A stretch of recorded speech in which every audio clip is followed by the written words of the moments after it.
Jadi saya akan menjelaskan tentang turbo healer itu apa. Nah, jadi turbo healer merupakan salah satu jenis dry powder inhaler di mana digunakan untuk membantu meredakan penyempitan saluran pernafasan yang disebabkan oleh asma atau penyakit paru obstruktif kronis atau PPOK. Turbo healer merupakan dry powder inhaler yang cara penggunaannya dengan cara dihisap melalui mulut. Inhaler ini digunakan untuk mengurangi sesak napas atau asma dan juga untuk orang dengan penyakit paru obstruktif kronis atau PPOK. Apa sih asma dan PPOK itu? Asma dan penyakit paru obstruktif kronis merupakan penyakit yang menyerang organ bagian paru-paru. Keduanya menyebabkan penyempitan pada saluran pernapasan sehingga menimbulkan gejala sesak napas. Meski terkesan sama, keduanya memiliki peran yang perlu diketahui. Yang pertama, pada penderita asma, sesak napas seringkali dipicu oleh alergen dari iritan, seperti polusi udara, perubahan cuaca, aktivitas fisik, hingga stres. Asma juga dipengaruhi karena adanya perubahan gen yang diturunkan dalam keluarga. Sedangkan pada pasien dengan penyakit paru obstruktif kronis berkaitan dengan faktor risiko dari paparan gas iritatif dalam jangka panjang, seperti merokok atau terpapar asap rokok oleh perokok pasif atau polusi akibat paparan asap bahan bakar. Nah, jadi keistimewaan dari produk turbo healer ini adalah yang pertama, produk ini tanpa propelan, tidak memerlukan pendorong gas seperti inhaler yang lainnya, sehingga turbo healer ini lebih ramah lingkungan. Yang kedua, penggunaan yang mudah. Hanya dengan menarik nafas melalui alat ini, pasien dapat menghirup obat tanpa harus menekan inhalernya. Yang ketiga, meningkatkan efektivitas penyampaian obat, karena turbo healer ini menghasilkan partikel sebut yang halus sehingga obat lebih mudah mencapai bagian paru-paru yang dalam.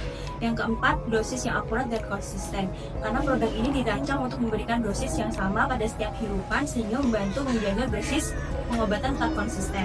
Yang kelima, indikator dosis. Terdapat indikator yang menunjukkan jumlah dosis tersisa sehingga membantu pengguna untuk mengetahui kapan alat ini perlu diganti.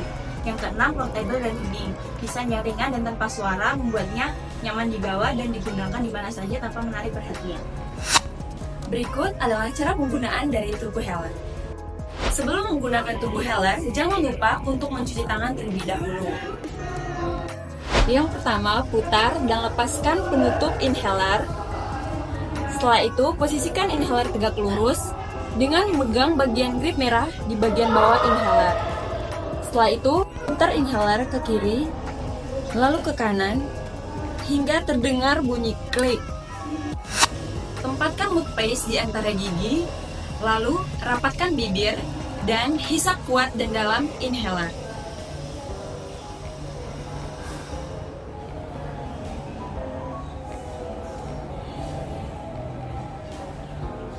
Lepaskan inhaler dari mulut, lalu hembuskan nafas secara perlahan.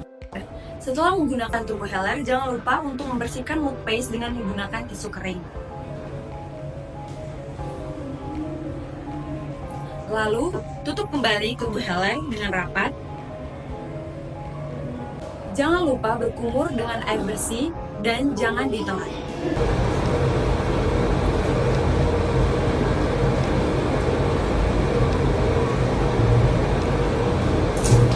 Berikutnya kami akan menjelaskan terkait cara penyimpanan dan perawatan dari turbo healer. Yang pertama, turbo healer disimpan pada suhu di bawah 30 derajat Celcius, jauhkan dari jangkauan panasnya, dan jika sudah digunakan jangan lupa untuk menutup rapat, dan jika sudah melewati tanggal kadaluarsanya, jangan digunakan kembali. Lalu berikutnya, setelah selesai menggunakan turbo healer, pastikan untuk selalu membersihkan dengan tisu yang kering dan bersih. Hindari untuk membasahi turbo healer dengan menyimpannya pada tempat yang kering. Dan yang terakhir, pastikan setiap 2-3 minggu sekali selalu membersihkan jarum pisah pada turbo healer untuk membersihkan partikel-partikel yang berkumpul.